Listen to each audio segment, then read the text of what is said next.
Welcome to your Daily 5 for Thursday, February 13th, 2025.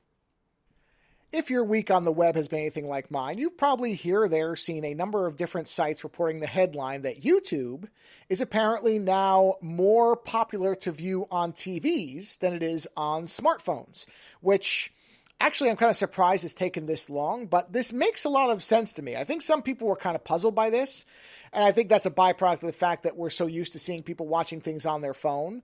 But right after I read that headline in at least 3 different websites, and one of them didn't even really cover technology, it was more about like general media, I thought, yeah, that makes a lot of sense to me, because I started thinking about the habits of how I watch television, if you even call it television anymore, but how I watch things on the biggest screen in my house. Let's put it like that.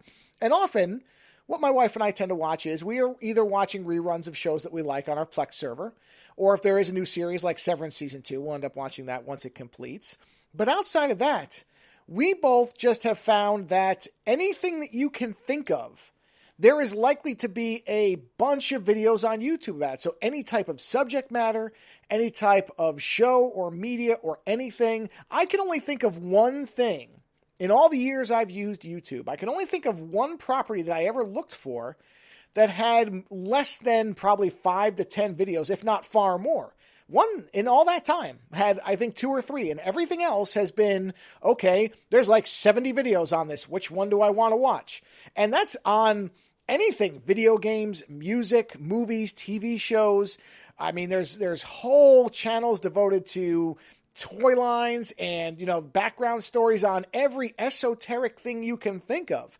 And so it makes a lot of sense, because any streaming service is only going to have a limited number of options. Even if they have thousands of options, they're still going to be somewhat limited, because there's not going to be that many streaming networks that are going to want to make, I don't know, a 7-hour video on a cave system in North Carolina that goes to a magical room full of bananas. But somebody will have done it online. Someone will have found it. There's videos on every single type of topic that you can think of. And so in terms of diversity of material, there's nothing quite like it. I mean, even YouTube TV, I don't think will compare to YouTube itself in terms of what you can find.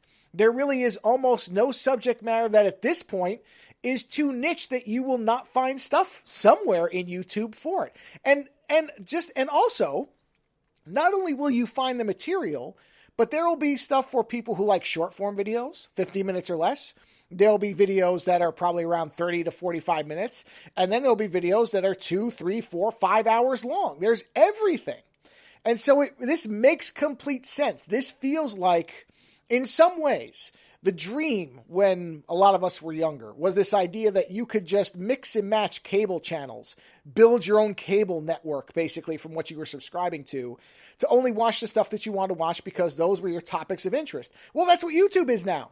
YouTube is that, where you can just go on to YouTube, and if you feel like watching the history of pickleball today, you're going to find a bunch of videos on that. I've been watching women's professional pool, the WPBA. I've been watching matches and just marveling at the stuff. Actually, I should bring that up on the show. It's a good idea. I've been watching the WPBA, Women's Professional Billiards Association, I think, and I've been having a great time with that, because I love pool. I love that game. I always have. I'm terrible at it, but I love it.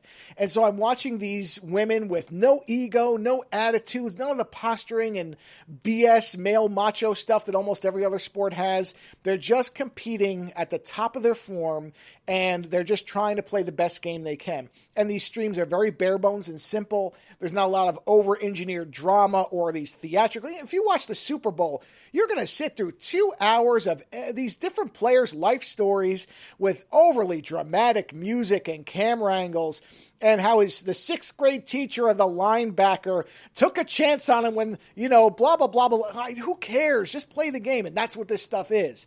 But I'm sure that there are actually YouTube channels that are all about the biographies of these women, where you can watch the long-form backstories of all these people if that's what you want. That's what makes it great. I'll be honest, YouTube is horrible for the creators, but as far as the consumers, it's really pretty unbeatable. So when I saw these headlines, like I said, it made complete sense to me, because it is the most versatile cable channel network you could ever hope to find. Later.